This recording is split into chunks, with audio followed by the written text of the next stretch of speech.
যুদ্ধের প্রভাব রান্নার গ্যাসের সংকটে এই প্রথম ভোগ বন্ধের সিদ্ধান্ত তমলুক বর্গভীমা মন্দির কর্তৃপক্ষের। ইরান আমেরিকা যুদ্ধের প্রভাব সরাসরি পড়েছে ভারতে। বাণিজ্যিক গ্যাসের সংকটের জেরে দেশ জুড়ে হাজার হাজার হোটেল বন্ধ হওয়ার আশঙ্কা তৈরি হচ্ছে। রেশ পৌঁছেছে জেলাগুলোতেও।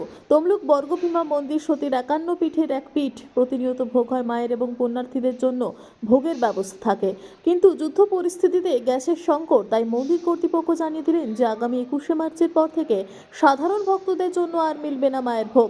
যারা বুকিং করেছেন তাদেরও ফোন করে জানিয়ে দেওয়া হচ্ছে মায়ের ভোগ গ্যাস সংকটের জন্য অনির্দিষ্টকালের জন্য বন্ধ রাখা হয়েছে।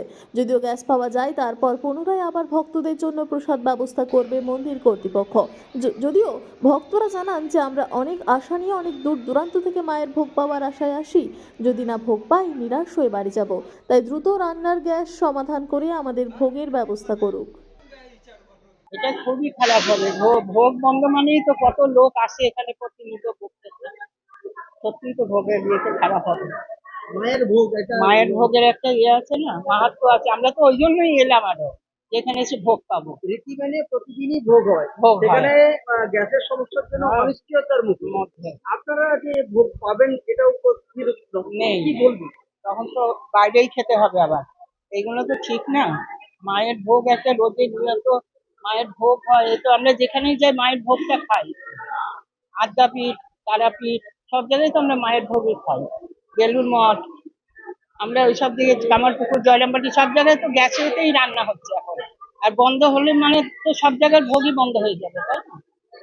এগুলো ঠিক না।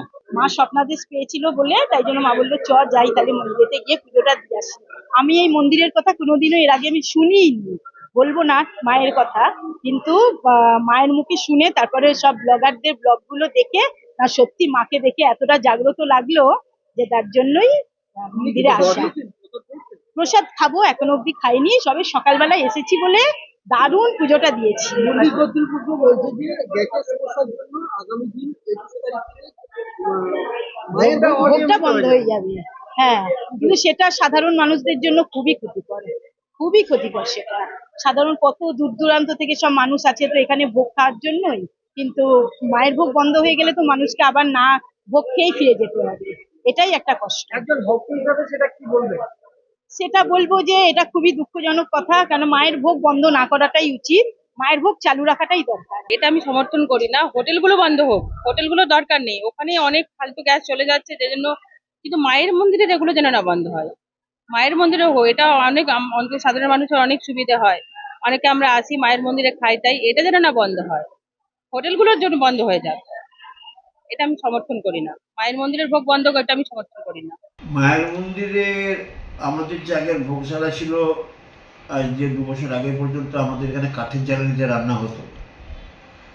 তখন কাঠের জ্বালানিতে যেহেতু রান্না হতো, ভক্তরাই কাঠ নিয়ে আসতো আমাদের এখানে, তারা ভোগের ব্যবস্থা করতো, ভক্তরাই কাঠের কাঠ নিয়ে এলে সেই ভোগের ব্যবস্থা হতো। কিন্তু এখন হচ্ছে যে নতুন করে ভোগশালা নির্মাণ হওয়ার পর থেকে কাঠের ব্যবস্থাটা সম্পূর্ণভাবে উঠে গেছে। এখন গ্যাস সিলিন্ডারের উপরে আমরা নির্ভরশীল। এই গ্যাস সিলিন্ডারের যে ভোগের ব্যবস্থা, এই ভোগের ব্যবস্থা আমাদের মন্দিরে মায়ের নিত্য পুজোর বা নিত্য ভোগের একটা ব্যবস্থা 365 দিনই আছে। মায়ের দুবেলাই অন্নভোগ হয়। মায়ের দুবেলাই অন্নভোগ। সেই জায়গায় দাঁড়িয়ে হচ্ছে যে আমাদের মায়ের নিজস্ব যে মূল ভোগের ব্যবস্থা, সেই ব্যবস্থাটাকে আমাদেরকে সঠিকভাবে বজায় রাখতেই হবে। এই অবস্থার মধ্যে যেমনই হোক না কেন সেই ব্যবস্থাটা সেটা চলতে থাকবে। তারপরেও 2 রকম ভোগের ব্যবস্থা থাকে, যেটা বাইরের যাত্রীরা যারা ভক্তরা আসেন তারা মায়ের কাছে পুজো দেন, দূর দূরান্ত থেকে আসেন, তাদের জন্য একটা প্রসাদের ব্যবস্থা থাকে। দৈনিক 500, 600, 700, 800 এরকম পর্যন্ত হয়ে যায়। ওইসব ভক্তরা কুপন কেটে প্রসাদ খায়। এখন এনারা আসছেন, এনারা আমরা ব্যবস্থা করছি, এনারা পাচ্ছেন, কিন্তু তারপরও আমরা যেটা দেখেছি যে আমাদের যে ব্যবস্থাটা আছে গ্যাসের, সেটা আমরা 20শে মার্চ পর্যন্ত আমরা চালিয়ে নিয়ে যেতে পারবো। তারপর আমাদের গ্যাসের ভান্ডার শূন্য। আমরা যারা এজেন্সির কাছে যারা আমরা গ্যাস নিই তারাও বলেছে যে আমরা পর্যাপ্ত সামলে দিতে পারবো না। সেই নিয়ে তারপর থেকে আমাদেরকে চিন্তা ভাবনা করতে হয়েছে। আমরা সিদ্ধান্ত নিয়েছি যে ভক্তদের ভোগ আমরা কোন সময় কমিয়ে দেবো বা কী করবো সেটা পরের প্রশ্ন, যারা দূর দূরান্ত থেকে আসে। কিন্তু যেসব ভক্তরা এখানে মায়ের বাজার করে ভোগ দেওয়ার যে ব্যবস্থাটা আছে, সেই জন্য ওনারা অনেক আগে থেকে ডেট বুক করে যান, এখানে ডেট পাবে না বলে। হ্যাঁ, কেউ 1 মাস আগে, কেউ 2 মাস আগে, কেউ 5 মাস আগে, কেউ 1 বছর আগে থেকেও ডেট বুক করে যায়। সেই সব যারা ভক্তরা ডেট বুক করে গেছেন, সেই সব ভক্তরা যাতে অসুবিধায় না পড়েন, তারা তো মায়ের কাছে শুধু 5 বছরের ভোগ দিচ্ছে না, তারা তার সঙ্গে হয়তো কারো 100 জন ভক্ত এসে প্রসাদ খাবেন, কারো 200, কারো 500। সেই সব যে বুকিংগুলো আছে সেগুলোকে আমরা প্রত্যেককেই ফোন করে জানিয়ে দিচ্ছি যে আপনাদের এই ভোগের ব্যবস্থাটা এখন স্থগিত থাকছে। যদি গ্যাস অ্যাভেলেবেল হয় তাহলে আপনাদের করা যাবে, যদি গ্যাস না আমরা পর্যাপ্ত পাই আমরা এটাকে বন্ধ করে দিতে বাধ্য হয়েছি। হ্যাঁ, কেন হচ্ছে যে গ্যাস না হলে কোনো অবস্থাতেই আমরা এগিয়ে দিতে পারবো না। মানুষকে ফোন করে জানিয়েছি।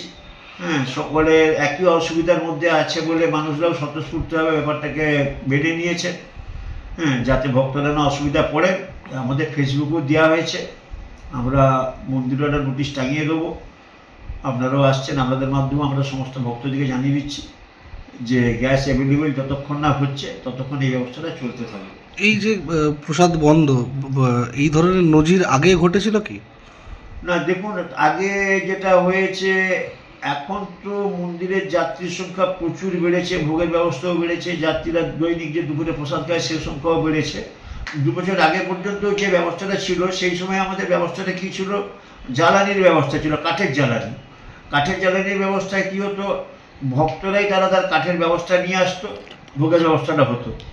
হ্যাঁ, যেহেতু গ্যাসের ব্যবস্থাটা হয়েছে, মন্দির একটা টোটাল ব্যবস্থার মধ্যে চলছে, সে এখন মন্দির থেকেই গ্যাসের ব্যবস্থাটা করা আছে।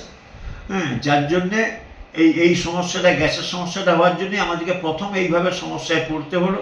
আর ভক্তদিকেও আমাদেরকে এটা নিয়ে আমরা খুবই দুঃখিত বলতে হয় যে তাদেরকে ফোন করে জানাতে হচ্ছে। হ্যাঁ, কিন্তু আমাদের উপায় নেই, আমরা এর মধ্যেই সীমাবদ্ধ।